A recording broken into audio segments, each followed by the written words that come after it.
భక్తుడికి కొన్ని వేల పర్యాయములు ప్రదక్షిణం చేయగలను.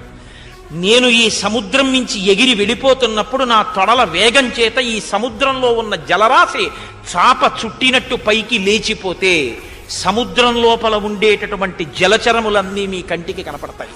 అంత వేగంతో ఈ సముద్రాన్ని చాప చుట్టగలను.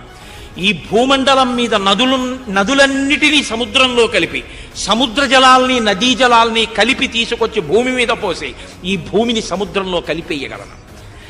ఎన్ని పర్వతాలున్నాయో అన్ని పర్వతాల మీదకెక్కి నేను ఆనంద తాండవం చేసి వాటిని పిండి ముద్దలుగా చేసి భూమితో సమానంగా చూర్ణం చేసేయగలను. నేను ఈ సముద్రం మీద ఎగురుతున్నప్పుడు సముద్రాన్నంతటినీ కూడా అల్లకల్లోలం చేయగలను.